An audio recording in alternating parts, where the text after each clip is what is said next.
দেখুন, আমি যখন ইনসেক্টের বিষয়টা নিয়ে পুরোপুরি পড়ে যাই ওখানে আর কি, যে প্রতিদিন আমি ওখানে সকালে যাচ্ছি, সন্ধ্যায় আসছি, এমনকি বৃষ্টির দিনে সারাদিন গাছতলায় বসে একা ভিজছি। আমি নানা রকমভাবে জঙ্গলটাকে দেখেছি আর কি বিভিন্ন সময়ে। তো সেই সময় আমি যখন লক্ষ্য করলাম যে এই যে মানুষগুলো বাসী বলবো, কারণ বনের একদম ঠিক গায়ে লাগোয়া যে পরিবারগুলো আছে, তখন 24টা পরিবার ছিল বন লাগোয়া, তারা নানা রকমভাবে ফরেস্টের উপর ডিপেন্ডেন্ট ছিল।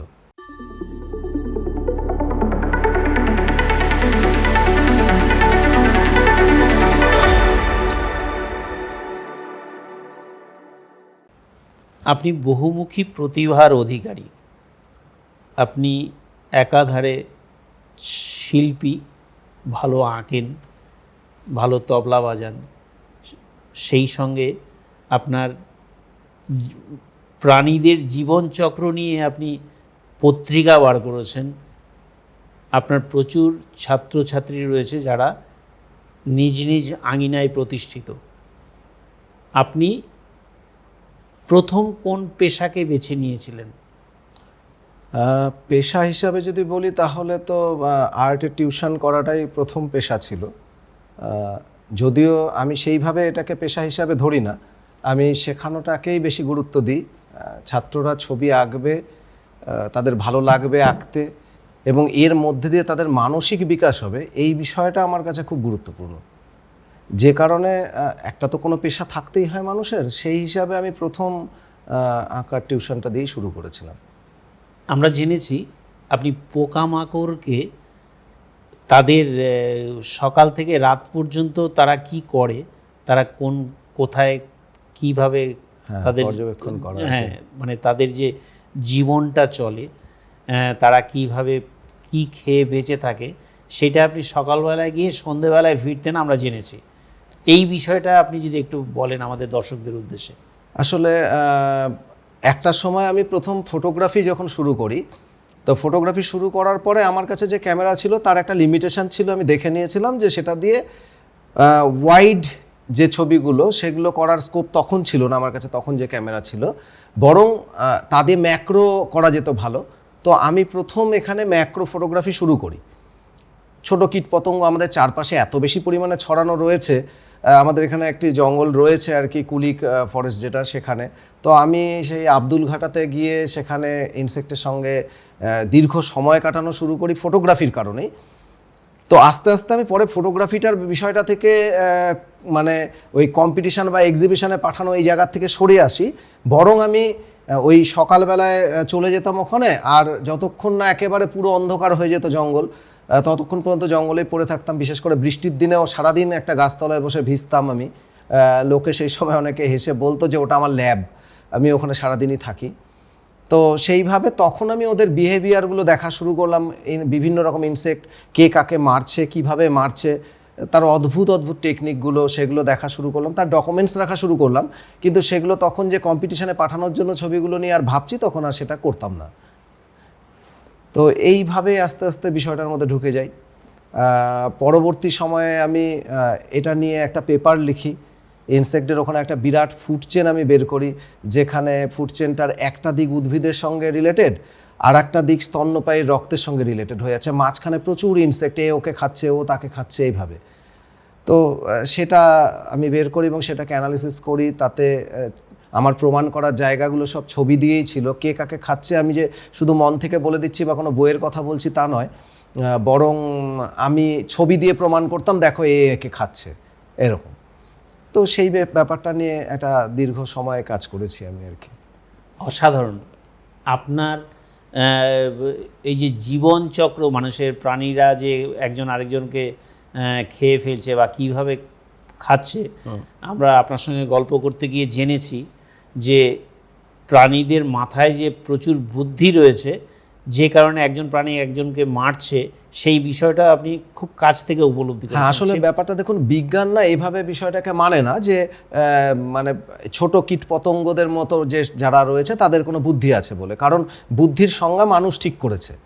তো সেই সংজ্ঞা অনুযায়ী যারা যারা সেই সংজ্ঞার মধ্যে পড়ে তাদেরগুলোকে বুদ্ধি বলা হচ্ছে, বাকিগুলো বুদ্ধি নয়, এটা ঠিক।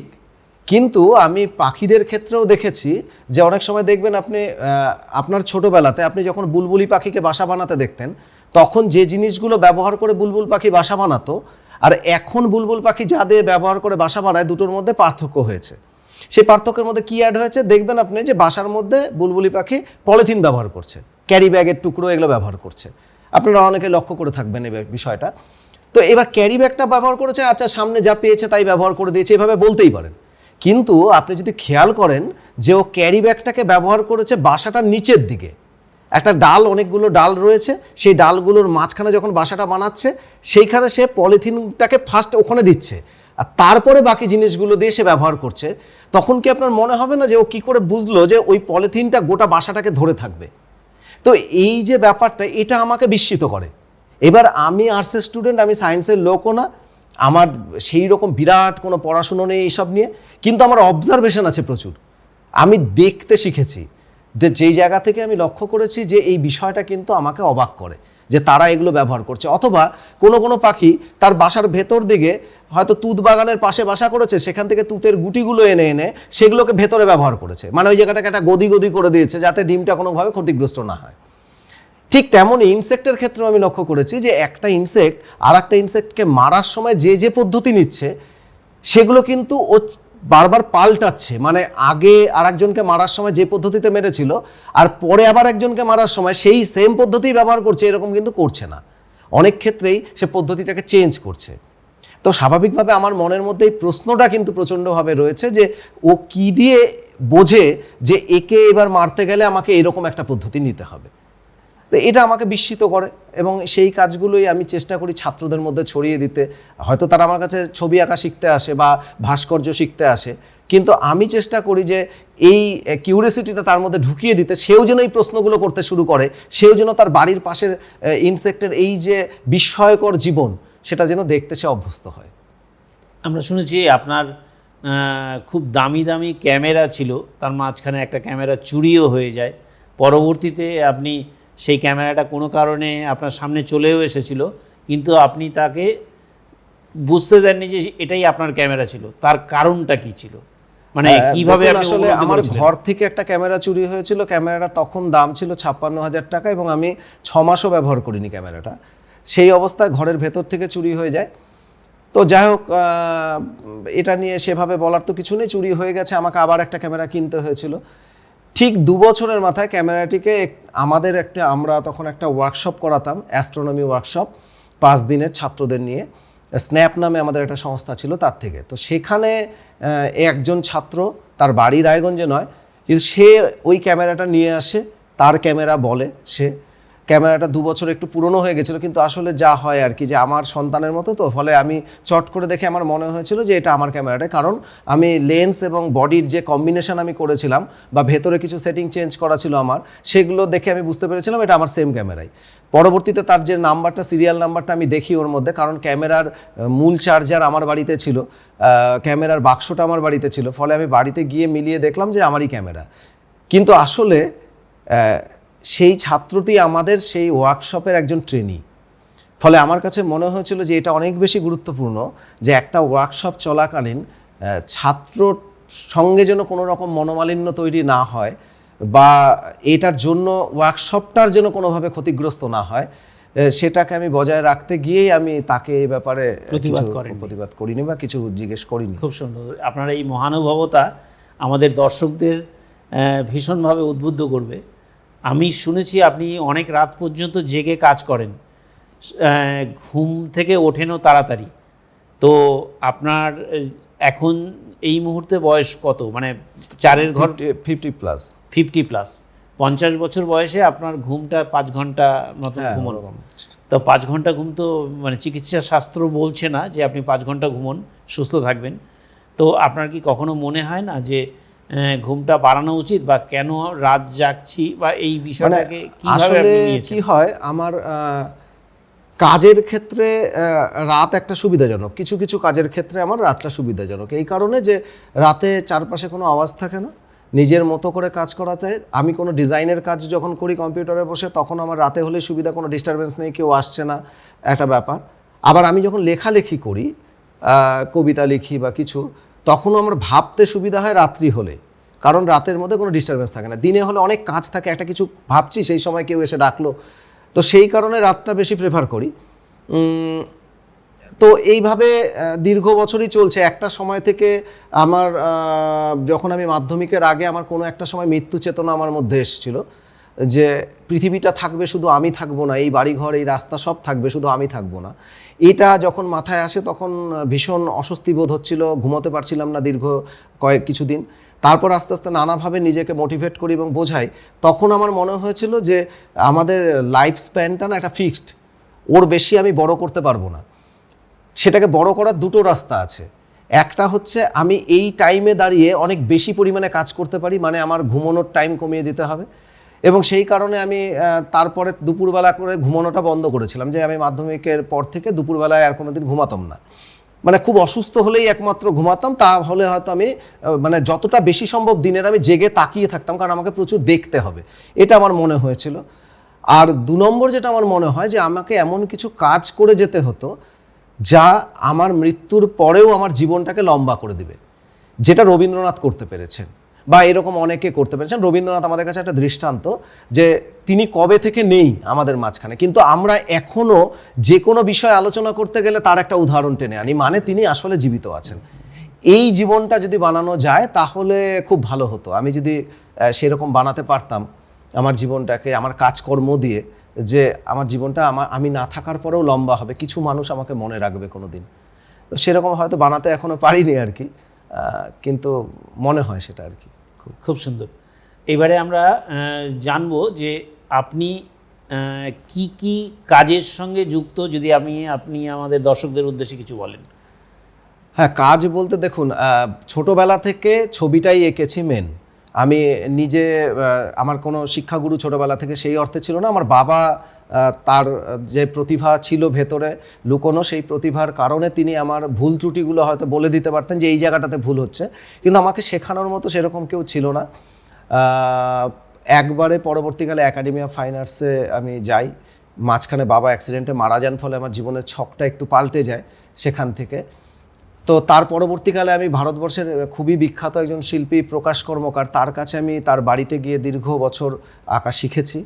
এবং পরবর্তীকালে আমার এখন যিনি আমার স্কাল্পচারের গুরু, শ্রদ্ধেয় অখিল দাস, উনি গভর্নমেন্ট আর্ট কলেজের প্রফেসর, তো উনি আমাকে নিজের স্নেহতে ডেকে নিয়েছিলেন তার কাছে মেটালের স্কাল্পচার শেখার জন্য। ফলে এখন আমি মেটালের স্কাল্পচারেরও কাজ করি। এটা হচ্ছে আমার বেসিক জায়গা। এর বাইরে আমি যা যা করি না কেন এইটাকে কেন্দ্রে রেখেই করি, আমি ঘুরে ফিরে আবার সেখানেই আসি। সেটার কারণে ধরুন আমি যা একে বলতে পারি না তা আমি লিখে প্রকাশ করি, ফলে কবিতা লিখি। আবার যা লিখে বলতে পারি না তা একে প্রকাশ করি। সুতরাং ছবি আঁকা, কবিতা লেখা দুটোই আছে। তবলাটা ছোটোবেলা থেকে শিখেছি দীর্ঘ বছর, একাধিক গুরুর কাছে শিখেছি আর কি তবলা। তো সেটা করেছি। নিজে একসময় গান লিখেছি, সুর করেছি, যে গান রায়গঞ্জে অনেকে গেয়েছে, অনেকে হয়তো জানেও না যে ওই গানটা আমার লেখা, আমার সুর, যেহেতু আমি গানের লোক নই আর কি, সুতরাং তারা জানেন না। এরকম গান প্রচলিত আছে রায়গঞ্জে যেগুলো আমার লেখা বা আমার সুরে গান, সেই ব্যাপারটা আছে, অনেকেই জানে না। আজকে শুনলে অনেক দর্শক হয়তো অবাক হবেন যে এরকমও আবার হয় নাকি। সেটা করেছি। ইনসেক্ট নিয়ে কিছুটা নাড়াঘাটা তো করেছি। ফটোগ্রাফি করেছি এক সময়। আমি এখান থেকে প্রথম ব্যক্তি বোধহয় যে ন্যাশনাল কোনো কম্পিটিশানে ছবি পাঠিয়েছি বা অ্যাওয়ার্ড পেয়েছিল উড়িষ্যাতে আমার ন্যাশনাল কম্পিটিশানে। আমি ইন্টারন্যাশনালি এখান থেকে এডিনবার্গে আমি এবং বাসুদেব চক্রবর্তী আমরা দুজন মিলে প্রথম ছবি পাঠিয়েছিলাম, খুবই কষ্ট করে, নানা রকম প্রতিকূলতার মধ্যে দিয়ে। তো সেটা করেছি একটা দূর পর্যন্ত। আমি এফিপ করেছিলাম আর কি। সেগুলো ডিগ্রি যা অনার পাওয়া যায় সেগুলো করার পরেও কিন্তু আমি সেই জায়গা থেকে একদমই সরে এসেছি, যে আমি কোনো কম্পিটিশানে আর নেই, কোনো জায়গায় আমি ছবি এখন পাঠাই না। নিজের শখের জন্য হয়তো তুলি ছবি, কিন্তু আমি কোথাও পাঠাই না আর কি। বেশ, আমরা শুনেছি আপনি এডিনবার্গে ছবি পাঠানোর সময়, সেটা বোধহয় বেশ কয়েক বছর আগের গল্প, অনেক বছর আগে। তো সেই ছবি পাঠানোর সম্পর্কে একটা সংস্থা কত মানে ভদ্রতার উচ্চতায় পৌঁছতে পারে তার একটা অভিজ্ঞতা আপনি একবার গল্প করেছিলেন। সেই গল্পটা যদি আমাদের দর্শকদের উদ্দেশ্যে একবার শোনান। হ্যাঁ, দেখুন, আসলে তখন আমাদের কোনো ধারণা ছিল না যে কি করতে হয় একটা ইন্টারন্যাশনাল কম্পিটিশানে ছবি পাঠাতে গিয়ে। তো আমরা দেখলাম এডিনবার্গে একটা সংস্থা, তারা ওখানে একটা ফটোগ্রাফির কম্পিটিশান করছে। তো আমি এবং বাসুদেব চক্রবর্তী আমরা দুজন মিলে সেখানে যোগাযোগের চেষ্টা করি, করে জানতে পারি যে তাদের এন্ট্রি ফিটা ডলারে আর কি একটা বড় পরিমাণ টাকা। আমাদের কাছে সেই সময় কিন্তু এই ব্যাপারটাও একটা সাংঘাতিক ব্যাপার ছিল যে এত টাকা দিয়ে একটা এক্সিবিশনে ছবি পাঠাতে হয়, মানে সেটা হয়তো আমাদের ইন্ডিয়ান টাকার হিসাবে দেখা গেল 1200 বা 1400 টাকা লাগছে শুধু এন্ট্রি ফি। এবার ছবিগুলো পাঠানোর খরচা আছে, কারণ ফিজিক্যালি তখন কিন্তু ডিজিটালি ছবি পাঠানো হতো না, ফিজিক্যাল পাঠাতে হতো, মানে আমাকে কিন্তু পোস্ট করে যেভাবে হোক পাঠানোর ব্যাপার ছিল। তো এবং সেই সংস্থাটা এত অদ্ভুত একটা সংস্থা, প্রায় 150 বছরের উপরে তখন বয়স সংস্থাটির, এবং মানে একটা খুব প্রেস্টিজিয়াস সংস্থা। এবং সেই সংস্থার কাছে আমরা লিখলাম যে আমরা এন্ট্রি ফি দিতে পারবো না, আপনারা কি আমাদের তা সত্ত্বেও ছবিগুলো নেবেন আমরা যদি পাঠাই। আমরা লজ্জা শরম ত্যাগ করেই লিখেছিলাম যে আমরা পারছি না দিতে। এবং সেই সংস্থাটাই এমন একটা সংস্থা যে বছরের 1 তারিখে গোটা বছরের কবে কি কি প্রোগ্রাম আছে, কটার থেকে প্রোগ্রাম, কটায় হলে ঢুকতে হবে মানুষকে, সমস্ত রুটিন দিয়ে দিতে পারে। তার মানে কতটা প্ল্যানফুলি চলে। সেই রকম একটা সংস্থা আমাদের বলে দিল ঠিক আছে আপনাদের এন্ট্রি ফি দিতে হবে না, আপনারা ছবিগুলো পাঠান। এরপরে দেখলাম তার সঙ্গে একটা ব্যাপার যুক্ত আছে, ইন্টারন্যাশনাল রিপ্লাই কুপন বলে একটা বিষয় ওর মধ্যে যুক্ত আছে, সেটা দিতে হয়, কারণ ছবিগুলো তারা আবার ওটা দিয়ে আমাদের ফেরত পাঠাবে। সেটা আমরা জানতে পারলাম যে রায়গঞ্জে পাওয়া যায় না, ওটা কলকাতা জিপিও থেকে নিতে হবে। আমরা সেটাও জোগাড় করতে পারলাম না, ফলে আবার তাদের বললাম যে আমরা সেটাও জোগাড় করতে পারছি না, তো আপনারা কি আমাদের ছবিগুলো ফেরত পাঠাতে হবে না, আমরা পাঠাচ্ছি ছবি আপনাদের কাছে রেখে দেবেন বা নষ্ট করে ফেলবেন, কোনো অসুবিধা নেই, শুধু এক্সিবিশনে আমাদের ছবিগুলো যদি আপনারা অ্যাকসেপ্ট করেন তাহলেই হবে, গ্রহণ করলেই হলো। তারা তাতেও রাজি হয় এবং আমরা সেই ছবিগুলো তাদের পাঠাই। পাঠানোর পরে বেশ কিছুদিন পরে তাদের একটা চিঠি আসে, মেল আসে, এবং সেই মেলে তারা খুব দুঃখ প্রকাশ করে লেখে যে তারা আমাদের ছবিগুলো এবং ক্যাটলগগুলো সেগুলো আমাদেরকে পাঠিয়েছিল, কিন্তু আমাদের ইন্ডিয়ান কাস্টমস ডিপার্টমেন্ট সেই প্যাকেটগুলো খুলে দেখতে গিয়েছিল ভেতরে কী আছে, এবং সেই সময় এমনভাবে অ্যাড্রেস ছিঁড়ে ফেলেছিল যে আমাদের অ্যাড্রেসে আর পাঠাতে পারেনি, ওরা আবার ব্যাক করে দিয়েছিল ওদের কাছে। তাই ওদের দ্বিতীয়বার আমাদের কাছে পাঠাতে একটু দেরি হয়ে গেল, সেই জন্য তারা সেটার জন্য ক্ষমা চেয়ে নিয়ে সেই প্রথমবারের প্যাকেটটাও দ্বিতীয়বারের প্যাকেটের ভেতরে আমাদের বিশ্বাসযোগ্যতার কারণে ঢুকিয়ে দিয়ে ক্যাটালগ সহ আমাদের ছবিগুলো ফেরত পাঠিয়েছিল। তখনকার হিসাবে টাকাতে দেখেছিলাম একবারে প্রায় 1200 টাকার উপরে ওদের খরচা পড়েছিল। তো মানে তো এটা ভাবাই যেন ভদ্রতার চূড়ান্ত উদাহরণ হতে পারে এটা আর কি। খুব সুন্দর। মানে আমার হয়তোবা ভারতীয় সংস্থারাও এরকম যারা আয়োজক সংস্থা আছে তারাও হয়তোবা করে থাকেন, কিন্তু বিদেশের থেকে যে আপনি সহযোগিতা পেয়েছেন এটা প্রশ্নাতীত। খুব সুন্দর। আপনি এর আগে একক উদ্যোগে আমরা শুনেছি গোটা 4 বোধহয় আপনি এক্সিবিশন করেছেন, তো সেই খরচগুলো কিভাবে জোগাড় করতে? দেখুন ব্যাপারটা হচ্ছে যে যেই সময় আমি এক্সিবিশন করেছি একক এক্সিবিশন, মানে 1995, 96, 97, 98, 4 বছর পর পর আমি একক এক্সিবিশন করেছিলাম এখানে। তো সেই সময় খরচা বলতে নিজেকেই সমস্তটা বেয়ার করতে হতো। রায়গঞ্জে কোনো আর্ট গ্যালারি তখনও ছিল না, এখনও নেই। সেই অর্থে আর্ট গ্যালারি যেরকম হওয়া উচিত, তার যে একটা ইনফ্রাস্ট্রাকচার থাকা উচিত, সেরকম কোনো গ্যালারি রায়গঞ্জে নেই। কারণ কি এখন যে হলগুলো তৈরি করা হয়, কেউ এই প্ল্যানে তৈরি করে না হলটা যে এই হলটার মধ্যে একটা এক্সিবিশনও করা যেতে পারে। ফলে কি হয়, প্রচুর দরজা জানলা থাকে, এই দরজা জানলা বেশি মানে ছবি টাঙানোর জায়গা নেই আর কি। তো তখনও ছিল না, তখন আরও ছিল না, ফলে আমাকে রাস্তার পাশের কোনো জায়গা চয়েস করে সেখানে প্যান্ডেলের মতো করে নিয়ে তারপরে আমাকে ছবি টাঙানোর ব্যবস্থা করতে হতো। রাত্রেবেলা সেখানে গার্ড রাখার ব্যবস্থা, অথবা ছবি খুলে আবার নিয়ে আসতে হতো পরের দিন আবার লাগানোর মতো। তো এইরকমভাবে কাজগুলো করতে হতো। তখন খরচা একদম পুরোপুরি নিজের, কিন্তু আমি চেষ্টা করতাম, যেহেতু আমি কলকাতায় দেখেছিলাম যে ওখানে একটা কার্ড ছাপানো হয় এক্সিবিশনের, সেই কার্ডটা একটা আর্টিস্টিক হয়, ওই শুধুমাত্র একটা কতগুলো লেখা দিয়ে থাকলো তা নয়, কার্ডের উপরে একটা ছবি হয়তো ছাপলাম। তখনকার দিনে স্ক্রিন প্রিন্টিংটা রায়গঞ্জে চালু হয়নি, আমি কলকাতা থেকে স্ক্রিন প্রিন্টিং করিয়ে কার্ড করে নিয়ে আসতাম আর কি, ডিজাইন আমি করতাম, ওখান থেকে প্রিন্ট করাতাম। এইভাবে করে চেষ্টা করেছি এক্সিবিশনগুলো করার আর কি। ভারী চমৎকার কথা বললেন। আমরা কথা বলছিলাম বিশিষ্ট শিল্পী, কবি এবং তবলাবাদক, সেই সঙ্গে একজন রায়গঞ্জের প্রতিষ্ঠিত মানুষ, একটা সময়ের বিখ্যাত ছবি তোলার মানে নায়ক যাকে বলা যায়, সেই অভিজিৎ সরকারের সঙ্গে আমরা আসছি একটা ছোট্ট বিরতিতে। সঙ্গে থাকুন।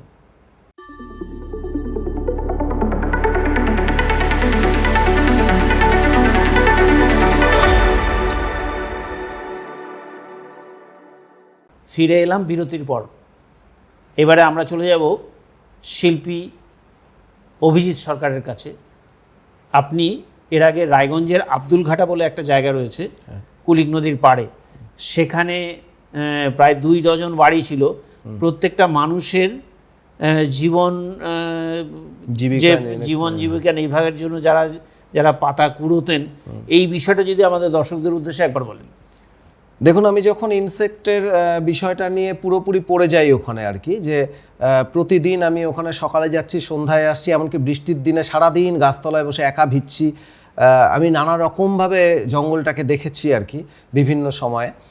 তো সেই সময় আমি যখন লক্ষ্য করলাম যে এই যে মানুষগুলো বনবাসী বলবো, কারণ বনের একদম ঠিক গায়ে লাগোয়া যে পরিবারগুলো আছে, তখন 24টা পরিবার ছিল বন লাগোয়া, তারা নানা রকমভাবে ফরেস্টের উপর ডিপেন্ডেন্ট ছিল। এবার আমি যখন একটা ইনসেক্ট নিয়ে কথা বলছি, তো আমার মনে হতো যে কখনোই কিন্তু পরিবেশের কোনো কিছু মানুষকে বাদ দিয়েও হবে না। মানে আমি যদি বলি মানুষ বাদ দিয়ে শুধুই মাত্র ইনসেক্ট, তাদের বেঁচে থাকা, তাদের ভালো মন্দ এগুলো নিয়ে কথা বলি, সেটাও হবে না, কারণ আমাদের ব্যালেন্স করেই প্রকৃতিতে চলতে হয়। তো আমিও মানুষও প্রকৃতির একটা প্রাণী, অন্যতম প্রাণী আর কি। মানুষ নিজেকে যদিও তার থেকে উন্নত কিছু ভাবে, কিন্তু আমি ভাবি যে মানুষ আর 10টা প্রাণীর মতন প্রকৃতির একটা প্রাণী। তো সেই ক্ষেত্রে আমার মনে হয়েছিল যে এই যে বনের কাছের মানুষগুলো, তাদের যে বন নির্ভরশীলতাটা নানা কারণের জন্য, সেটাকে নিয়েও আমার দেখা দরকার যে কেন তারা বনের উপর নির্ভরশীল। মানে তারা বন থেকে গাছের শুকনো ডালপালা নিচ্ছে, তারা পাতা কুড়োচ্ছে, নিচে যে পাতা পড়ে থাকে সেগুলো ঝাড় দিয়ে কুড়োচ্ছে, তারা ঘাসগুলো কেটে নিচ্ছে।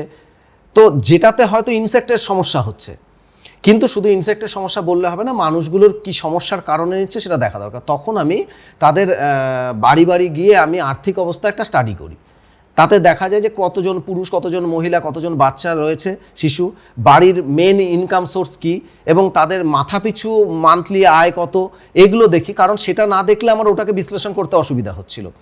তো সেগুলো আমি করে দেখতে পাই যে তাদের মানে মাথাপিছু গড় ইনকাম এত কম ছিল যে তাদেরকে কিছু ক্ষেত্রে খরচা বাঁচানোর জন্য ফরেস্টের যেগুলো অ্যাভেলেবেল আছে সেগুলো তাদের নিতে হতো। মানে তারা খড়ির চাহিদা মেটানোর জন্য তারা শুকনো কাঠগুলো নিত, কিছু সময় ঘর ছাওয়ার জন্য তারা ওই ঘাসগুলো কেটে নিত, শুকনো পাতা নিত জ্বালানি হিসাবে ব্যবহার করার জন্য। এবার আপনাদের কাছে মনে হতে পারে শুকনো পাতা, এত বড় ফরেস্টে শুকনো পাতা নিলে কি সমস্যা? সমস্যা আছে। শুকনো পাতাটা শুনে হয়তো আপনারা বুঝতে পারছেন না যে পরিমাণটা কি পরিমাণ হতে পারে। ধরুন আমি যদি বলি, তারা সপ্তাহে 33,000 কেজি পাতা নেয়। আমি ওখানে গিয়ে মাপার যন্ত্র রেখে ওই যে বস্তা করে করে তারা পাতা নিয়ে যাচ্ছে, এবং পাতা নিচ্ছে কারা? এই ফরেস্টের চারপাশের যে অঞ্চলগুলো আছে, মানে পিরোজপুর, ভট্টদিঘি, তারপরে হচ্ছে বৌগ্রাম, বা আমাদের ভাঙা রাস্তার দিক আব্দুলঘাটা, এই কুলিকের পাশের যে জায়গাগুলো, এরকম বিভিন্ন এলাকা থেকে মানুষ ওই ফরেস্টে আসছে, ঝাড় দিচ্ছে, পাতাগুলো কুড়িয়ে নিয়ে তারা বড় বড় বস্তা বানিয়ে নিয়ে চলে যাচ্ছে। আমি সেই বস্তাগুলো ওজন করতাম, করে দেখতাম কতটা পরিমাণ পাতা হয়। তো সেটা দেখে দেখলাম যে এই পাতার পরিমাণটা নেহাতি কম নয়, এবং শীতকালে এই পরিমাণটা আরও বেড়ে যেত, কারণ তখন শুকনো পাতা বেশি পড়তো। তো এই পাতাগুলো নেওয়ার ফলে কিন্তু মাটি, মানে তারা ঝাড় দিচ্ছে জন্য ভূমিক্ষয় যেমন করে হচ্ছিল, তেমন পাশাপাশি পাতা পচার সুযোগটা মাটিতে ছিল না। ফলে পচা পাতার নিচে যে পোকামাকড়গুলো থাকে তারাও বাসস্থান হারাচ্ছিল, এবং সেই পোকামাকড়ের মধ্যে থেকে একটা অংশ এই ফরেস্ট লাগোয়া চারপাশের জমিটাই হচ্ছে কৃষিক্ষেত্র, ফলে সেখানে চলে যাচ্ছিল তারা।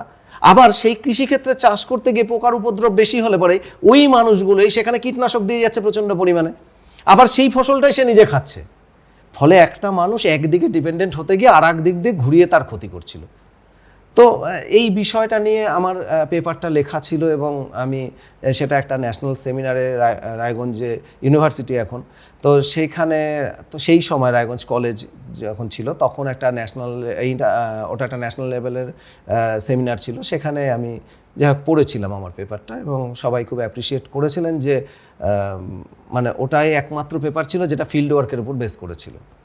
আপনি এত সুন্দর কাজ করেছেন, আপনার নিজের ফটোগ্রাফিও জানা আছে, আপনি নিজে কেন ওই বিষয়গুলি, মানে পোকামাকড়ের যে বিষয়গুলি, ওগুলোকে তুলে ধরছেন না আগামী দিন প্রজন্মকে জানানোর জন্য? বা যারা ধরুন গবেষণা করেন, পিএইচডি করছেন, রায়গঞ্জ ইউনিভার্সিটিতেও পিএইচডি স্টুডেন্টরা রয়েছেন, তাদের সঙ্গে তাদেরকে নিয়ে, অথবা আপনি এককভাবে তাদের পরবর্তী প্রজন্ম, মানে তাদের পড়াশুনোর জন্য আপনি এটাকে ডকুমেন্টারি কেন করছেন না?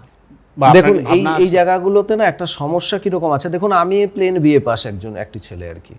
এবার আমি এত রকম বিষয়ের সঙ্গে যুক্ত হয়ে আছি জন্য কি হচ্ছে, সময় দেওয়াটা একটা সমস্যা হয়। যখন যে কাজটা করেছি একটা পিরিয়ডে প্রচণ্ডভাবে সেই কাজটা করি, তারপর আমাকে আবার আর একটা কাজের দিকে ফিরে যেতে হয়। এবার যেটা হয়, আমি এই লাইফে দেখেছি যে এই পেপারটা পড়ার পরে একাধিক ব্যক্তি আমার সাথে এসে যোগাযোগ করেন, যারা জুলজির লোক, যাদের হয়তো কারো কারো এন্টোমোলজি স্পেশাল পেপার ছিল, তারা এসে বলছেন যে চলো তোমার সঙ্গে একসঙ্গে কাজটা করি। এবার বিষয়টা কি হচ্ছে, একসঙ্গে কাজ করার অর্থটা না আমি আস্তে আস্তে বুঝতে শিখলাম যে আমার গোটা ফিল্ড ওয়ার্কটা তার দরকার, তিনি ফিল্ড ওয়ার্ক করতে পারবেন না বা যাওয়ার সময় নেই, সুতরাং আমি ফিল্ড ওয়ার্ক করে সমস্ত ছবি এবং ডকুমেন্টস তার হাতে তুলে দেব। আর তার সেই কোয়ালিফিকেশান আছে যার জন্য সেই পেপারটাকে নিয়ে নানা রকম কাজ করতে পারবে, এবং হয়তো শেষে কোথাও কৃতজ্ঞতা স্বরূপ শুধু আমার নামটা লেখা থাকবে যে ওকে কৃতজ্ঞতা জানানো থাকলে, কিন্তু পেপারটা দুজনে মিলেই হচ্ছে, সেই জায়গাটা বোধহয় হবে না। তাদের কথাতে আমি নানাভাবে বুঝতে পেরেছি বিভিন্ন সময়। ফলে আমি না এই বিষয়টাকে নিয়ে খুব বেশি তাদের দিকে ইন্টারেস্টেড হইনি, বরং আমার ইন্টারেস্ট যে জায়গাটাতে সেটা হচ্ছে ছোট বাচ্চাদের দিকে। আমাকে কিন্তু যখনই যে সংস্থা দেখেছে, আমি তাদের কাছে গিয়ে কিন্তু বাচ্চাদের নিয়ে কোনো কাজ হলে আমি অবশ্যই তার মধ্যে যাই, এবং সেখানে কোনো কিছু নিয়েই ভাবি না। আমি কিছুদিন আগেও এখানে উদয়চন্দ্র বিদ্যাপীঠ একটি স্কুল রয়েছে, তাদের একটা প্রজেক্ট ছিল জলের বাস্তুতন্ত্র নিয়ে কাজ করা। তারা আমাকে বলেছিল, আমি আমার ক্ষুদ্র জ্ঞানে যতটুকু হয়, আমি আব্দুলঘাটাতে নদীর ওই পাড়টাতে নিয়ে গিয়ে সেখানে তাদেরকে নিয়ে কাজ করানোর চেষ্টা করেছি। আমি সেই ছাত্রছাত্রীদের জলের মধ্যে নামিয়ে কাজ করিয়েছি, মানে নদীর জলে হাঁটু পর্যন্ত নামিয়ে। আমি বলছি কাদা জলে না নামলে পরে তাহলে জলের বাস্তুতন্ত্র দেখে কোনো লাভ নেই আর কি।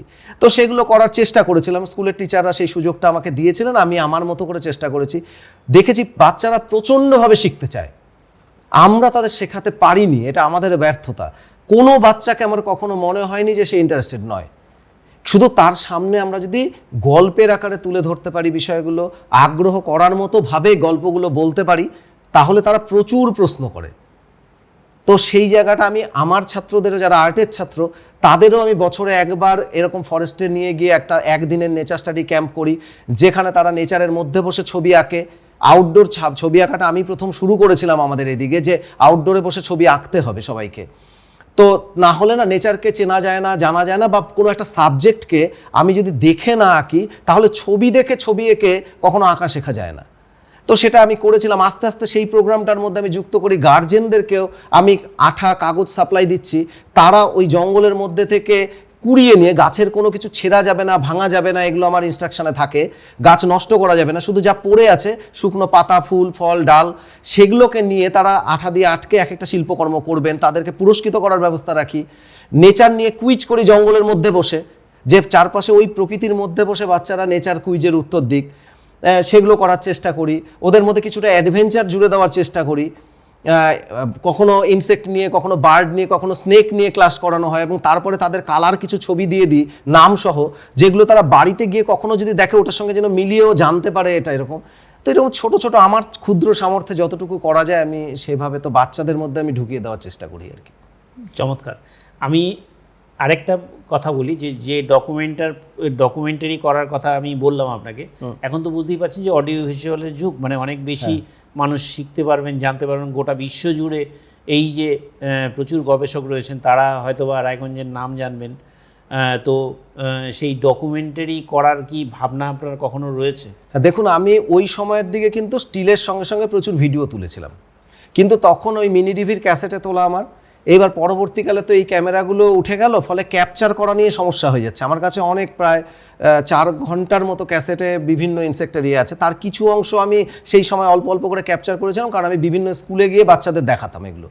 স্কুলকে বলতাম যে আপনারা যদি একটা সময় দেন আর একটু প্রজেক্ট করার মতো কিছু ব্যবস্থা থাকে, তাহলে আমি সব নিয়ে আসবো, এসে বাচ্চাদের দেখাবো। এবং ওদের এইভাবে আমি বিভিন্ন জায়গায়, ইসলামপুরেও বিভিন্ন জায়গায়, হয়তো বিজ্ঞান মঞ্চ আমাকে নিয়ে গেছে কখনো কখনো, সেইভাবে কালিয়াগঞ্জ, আমি ইটাহারের দিকেও, দুর্গাপুরেও বিভিন্ন স্কুলকে আমি দেখিয়েছি। কিছু স্কুলকে নিজে গিয়ে বলেছি, স্কুল ইন্টারেস্টেড হয়নি, যে না এত সময় দিতে পারবো না, সেটাও হয়েছে।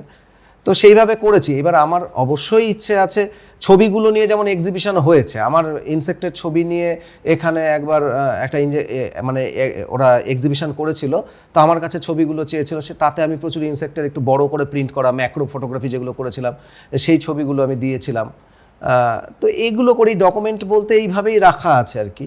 এর বেশি কিছু করার কথা কখনো খুব একটা ভাবিনি। আমি সবসময় ভেবেছি বাচ্চাদের মধ্যে ঢোকাতে না, হবে। বাচ্চাদের মধ্যে যদি আপনি ওগুলোকে ভিডিওগ্রাফির মাধ্যমে বা স্টিল ছবির মাধ্যমে এই দেখাতে পারি তাহলে সুবিধা হয়। তাহলে হবে কি, আগামী দিনের পাঠক দর্শকরাই বলবো আমি, হ্যাঁ, অনেক বেশি উপকৃত হবে এবং প্রচুর গবেষকদের গবেষণায় কাজে লাগবে। যেটা হয়তো বা আপনি ফিল্ড ওয়ার্ক করে একটু আগে যেটা বললেন যে অনেক সময় তারা ওই ফিল্ডের কাজগুলো নেবে, যৌথভাবে করার কথা বলছেন, সেটাই। কিন্তু পরবর্তীতে দেখা যাচ্ছে যে আপনার কোনো অস্তিত্বই ওখানে থাকবে না, বড় কার্টসি বলে বা একটু কৃতজ্ঞতা স্বীকার বলে থাকতে পারে আর কি, কারণ তাদের কথাতে তাই মনে হয়। হ্যাঁ, তো ঘটনা হলো তাদেরও সময় নেই, এটাতে দোষারোপের কিছু নেই, কারণ তারা পড়তে এসছে, তাদের কাজটা করে নিয়ে বেরিয়ে যাওয়া তাদেরও লক্ষ্য।